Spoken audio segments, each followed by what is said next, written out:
Hi students, आज के session में आपको बताएंगे business organization and management. Chapter number 1 है। इस चैप्टर का एक वीडियो आप लोग का पहले जा चुका है, ये सेकंड वीडियो है। यदि आप सही सही वीडियो देख लेते हैं ना तो समझ जाइए बिकम में जो 80% का जो चांस है ना 100% बढ़ जाएगा। बस खाली आप एक बार अच्छा से वीडियो आप लोग देख लो। ये फर्स्ट चैप्टर का लास्ट वीडियो है, सिर्फ 2 ही वीडियो है। आप लोग बस खाली 20-25 मिनट के वीडियो होगा, अच्छा से देख लो।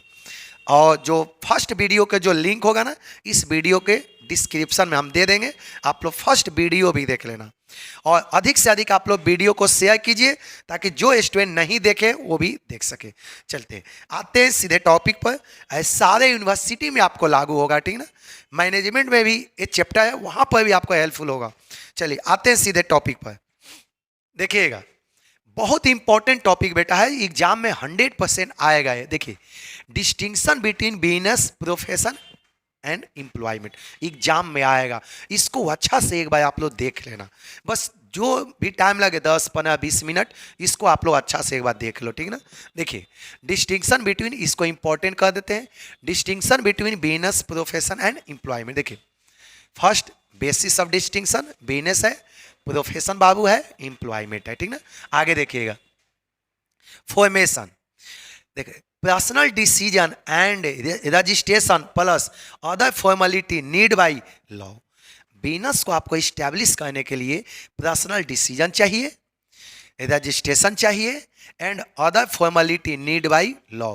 और लॉ के अनुसार जो चीज़ चाहिए वो फॉर्मेलिटी को आपको पूरा करना होता है। आगे देखिए, प्रोफेशन के लिए certificate of practice from professional body. जैसे आप सीए बनना चाहते हैं, सीए बनना चाहते हैं, यदि आप टीचर बनना चाहते हैं, आप यदि एडवोकेट बनना चाहते हैं, डॉक्टर बनना चाहते हैं, तो एक प्रोफेशनल बॉडी से आपको सर्टिफिकेट लेना होता है। ऐसा नहीं कि आप तुरंत प्रोफेशनल बन गए, ऐसा नहीं। इसके लिए स्पेशलिस्ट सर्टिफिकेट आपको लेना पड़ता है।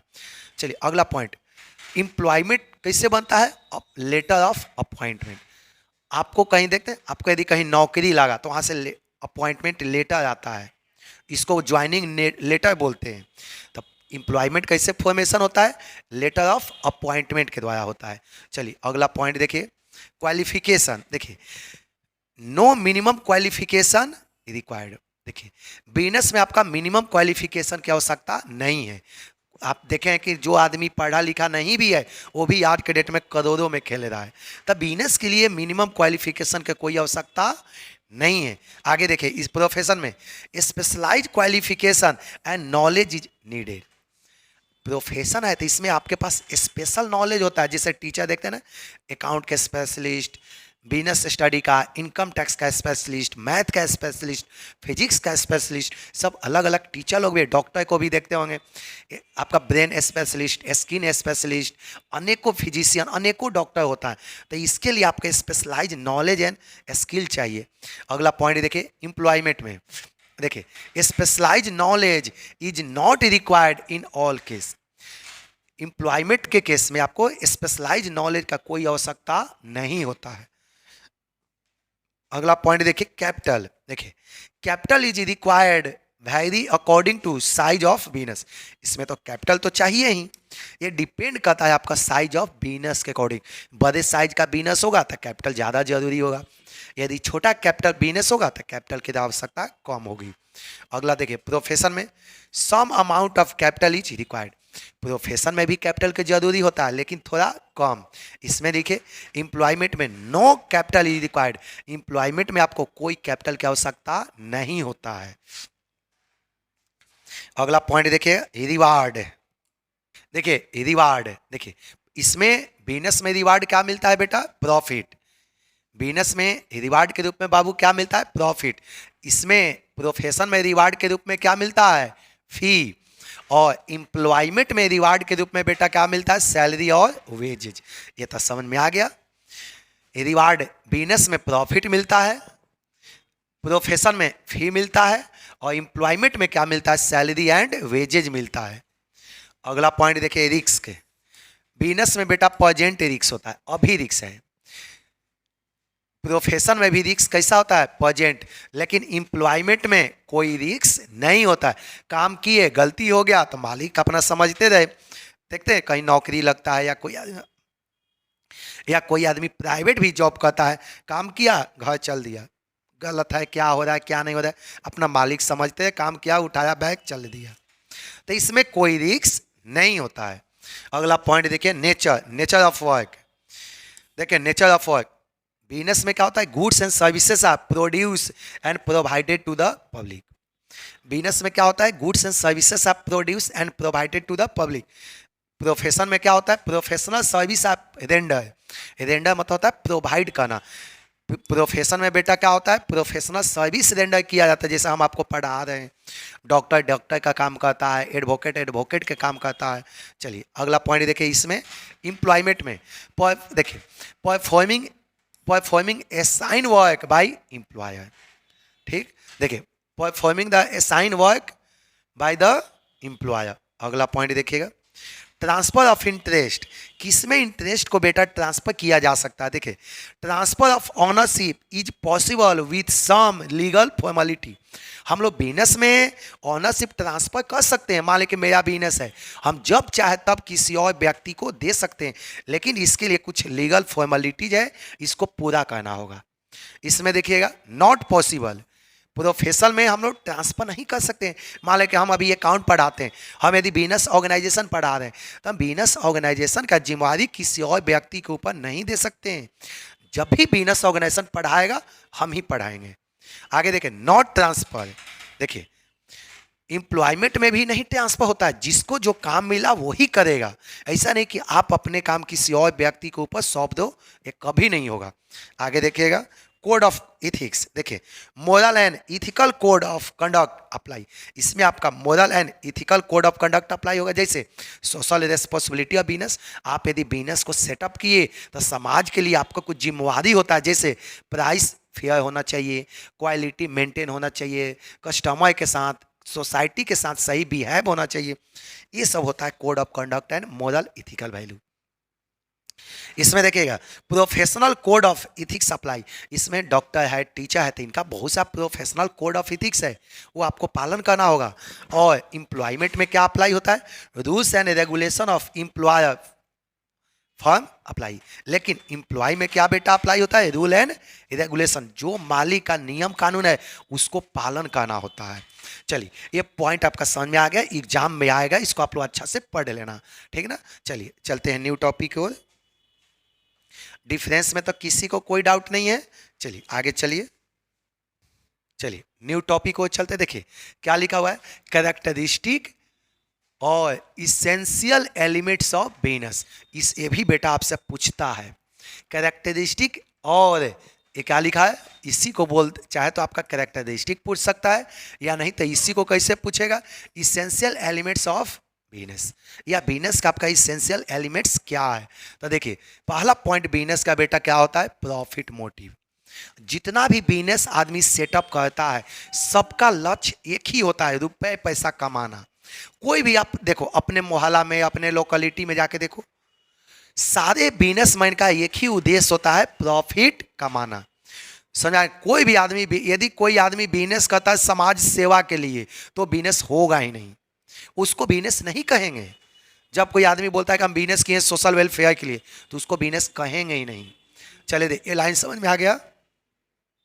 बिजनेस का पहला कैरेक्टरिस्टिक होता है प्रॉफिट मोटिव। देख लो, द प्राइमरी ऑब्जेक्टिव और motive of every kind of business is to earn private gain, that is profit. सारे बिजनेसमैन का एक ही उद्देश्य होता है, रुपए पैसा कमाना। ये पॉइंट समझ में आ गया। आगे देख ले, सिंपल लाइन लिखा हुआ है। अगला पॉइंट देखिएगा, dealing in goods and service.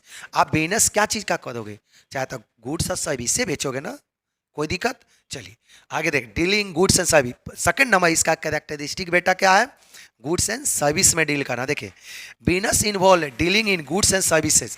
Business का मतलब होता है कि बिजनेस हम लोग किस लिए खोले हैं, ताकि वहां पर गुड्स और सर्विस हम बेच सके।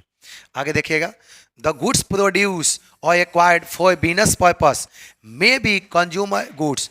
और जैसे हम लोग जो बिजनेस में जो गुड्स खरीदते हैं वो क्या हो सकता है, may be consumer goods like cloth, food grains, shoes, book, stationery, etc, यही हो सकता है ना।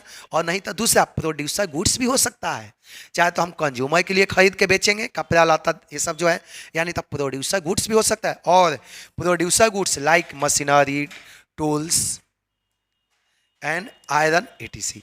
ये पॉइंट आपको समझ में आ गया।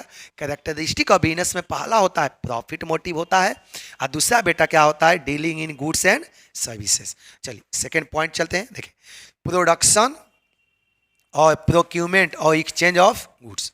कोई दिक्कत, चाहे तो हम पहले प्रोड्यूस करेंगे या नहीं तो कहीं से सामान खरीद कर या कहीं पर जाकर बेचेंगे।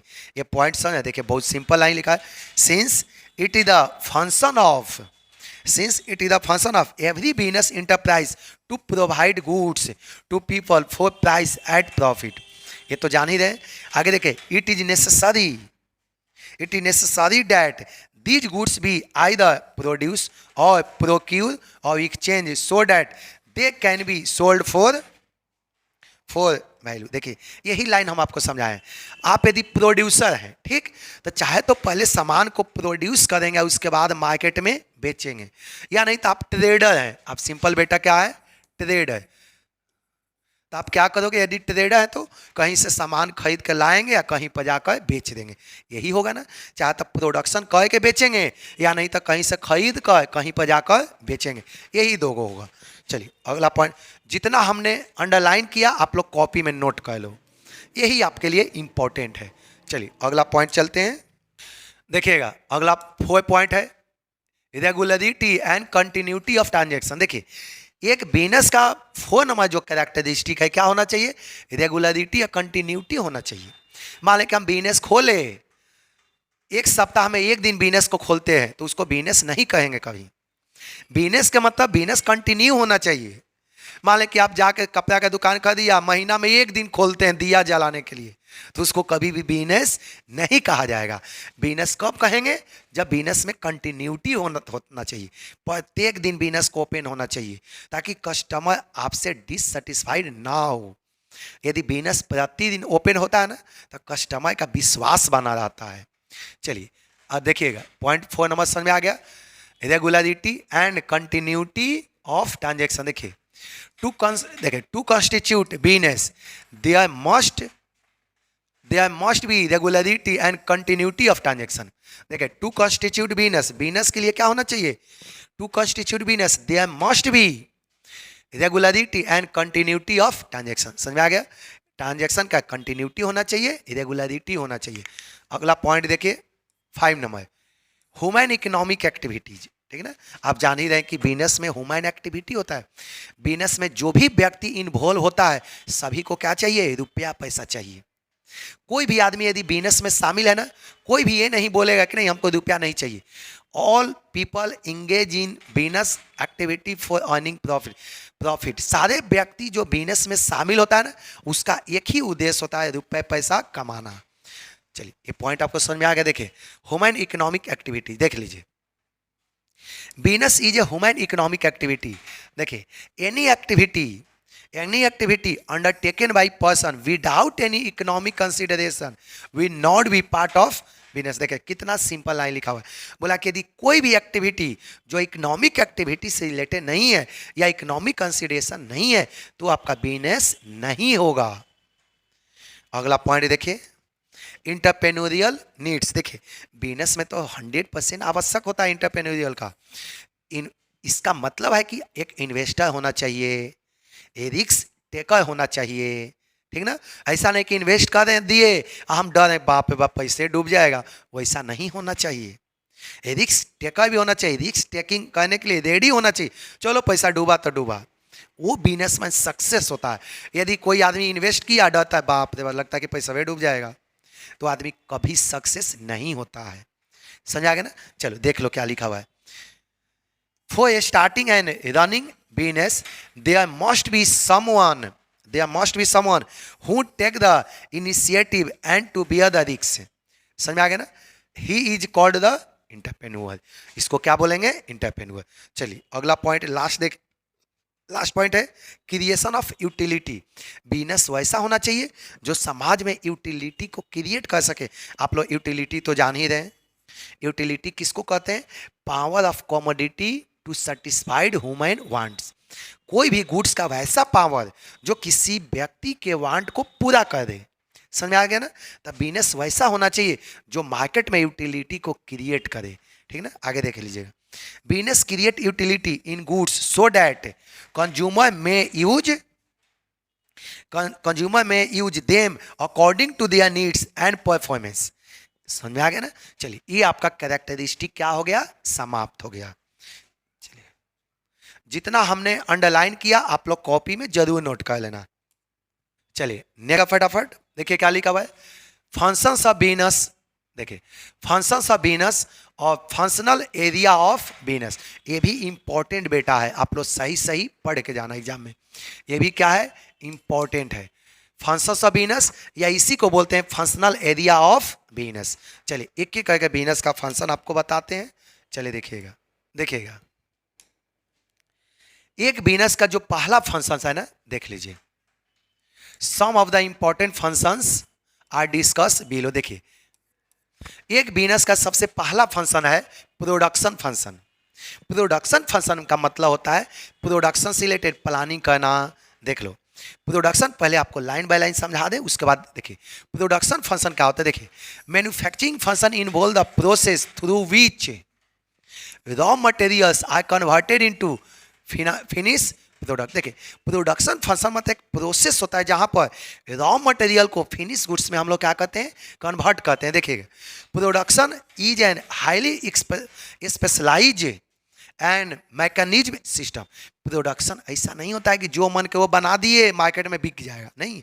स्पेशलाइज होता है, highly specialise and mechanism system. आपको मार्केट के बारे में भी देखना होगा कि मार्केट में क्या चीज़ का डिमांड है, क्या चीज़ बनाएंगे कि मार्केट में बिकेगा, ये सब आपको देखना होगा। आगे देखिएगा production department is establish for all these activity. ये प्रोडक्शन फंक्शन के सारा इस्टेब्लिश कौन करता है? Production department. ये पॉइंट आपको समझ में आ गया ना? आगे देखिए, आगे देखिए इसके अलावा इसमें लिखा हुआ है, देख लीजिए प्रोडक्शन फंक्शन में क्या क्या शामिल होता है। देखिए प्रोडक्शन फंक्शन में क्या क्या शामिल होता है? Production planning. प्रोडक्शन फंक्शन में बेटा क्या क्या शामिल होता है? प्रोडक्शन फंक्शन में क्या क्या शामिल होता है? Production planning. प्रोडक्शन प्लानिंग मतलब हम लोग प्लानिंग करते हैं कि क्या प्रोडक्शन करना है, कितना क्वांटिटी में प्रोडक्शन करना है, किस टाइप का गुड्स को प्रोडक्शन करना है, ये सब हम लोग प्लानिंग करते हैं। आगे देखिएगा B number, purchasing and storage of raw materials.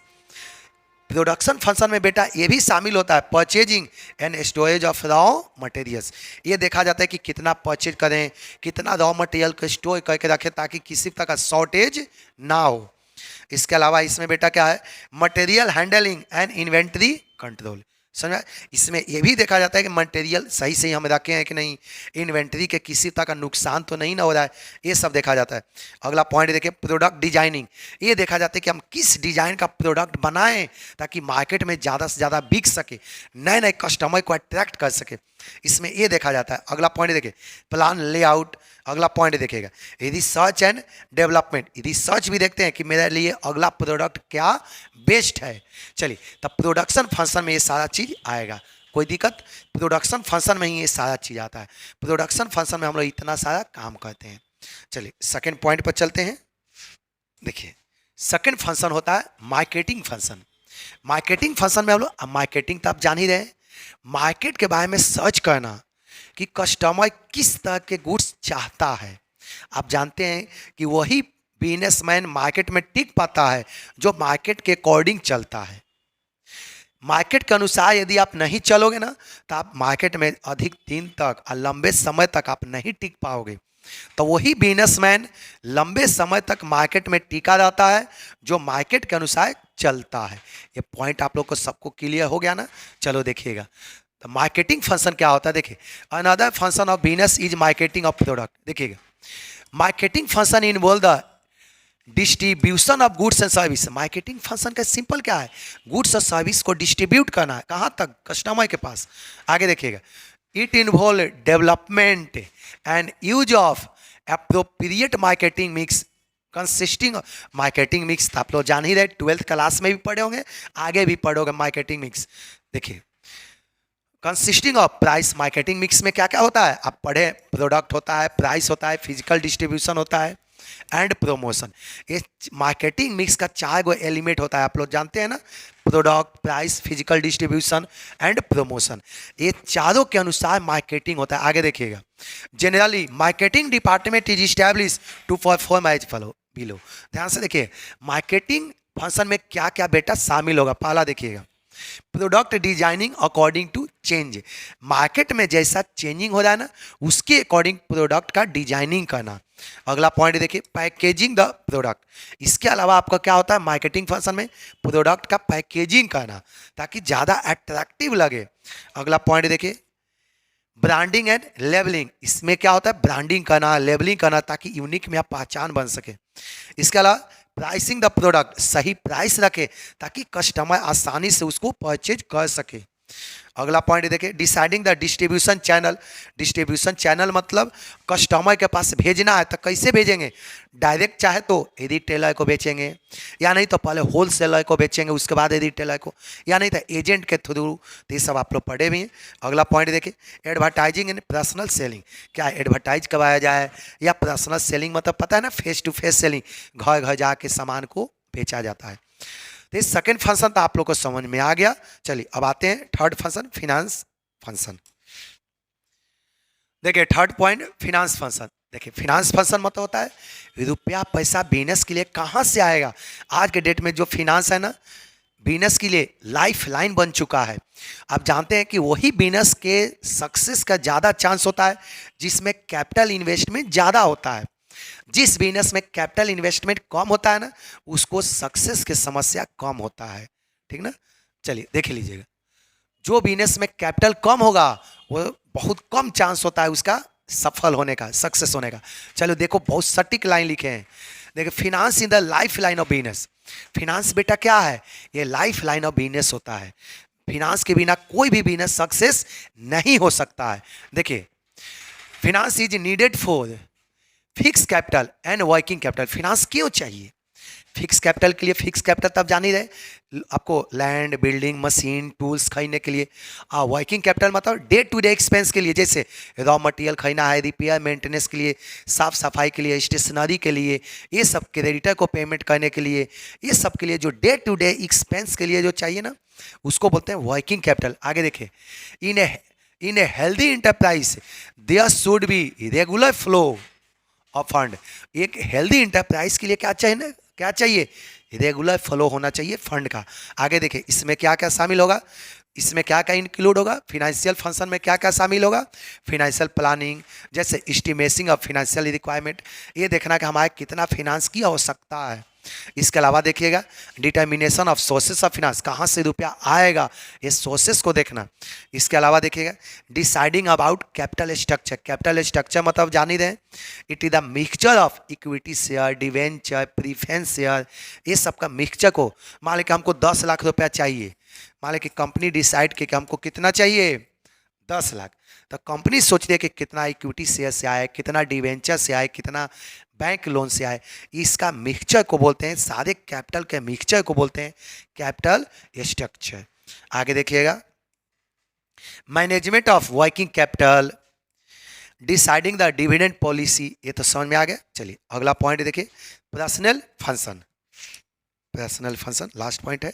देखिए पर्सनल फंक्शन, इट इज, देखिए it is concern with selection. Personal function में क्या क्या बेटा आएगा, it is concern with selection, training, maintenance of workforce in the business enterprise. समझ में आ गया, बहुत सटीक लाइन है। The quality of man power largely affected the quality of product this function involve. देखिए पर्सनल फंक्शन में बेटा क्या क्या शामिल होगा। पहला point, man power planning. Man power planning मतलब जाने कितना स्टाफ के जरूरी है, उसको प्लानिंग करेंगे ना कि 10 स्टाफ चाहिए, 50 स्टाफ चाहिए, 500, 10,000, 50,000, 1 लाख, कितना स्टाफ चाहिए, उसको प्लानिंग किया जाएगा। किस टाइप का स्टाफ चाहिए, किस क्वालिटी वाला चाहिए, किस तरह का क्वालिफिकेशन वाला चाहिए, इसको प्लानिंग करेंगे। रिक्रूटमेंट एंड सिलेक्शन इसमें शामिल हो। आगे देखो, orientation and training of workers, appraisal and promotions. आगे देखिए लेबर वेलफेयर सर्विसेज, सब किस में शामिल होता है? पर्सनल फंक्शन में। Industrial relations. आगे देखिए ये समझ में आ गया ना। देखिए आप लोग का यहाँ तक जो चैप्टर नंबर 1 है समाप्त हो गया। चैप्टर नंबर 1 आपका समाप्त हो गया, ठीक ना। सारे स्टूडेंट अधिक से अधिक वीडियो देखिए। अब नेक्स्ट वीडियो जाएगा चैप्टर नंबर, अगला वीडियो बेटा क्या आ जाएगा? चैप्टर नंबर 2 का। चैप्टर नंबर 1 में कितना वीडियो बाबू है? 2 वीडियो। फर्स्ट वीडियो का भी लिंक इसमें दिया रहेगा। आप लोग अधिक से अधिक सब्सक्राइब करो, लाइक करो, शेयर करो, ताकि हम लोग का भी मोटिवेशन बना रहे। ठीक, सभी को थैंक यू।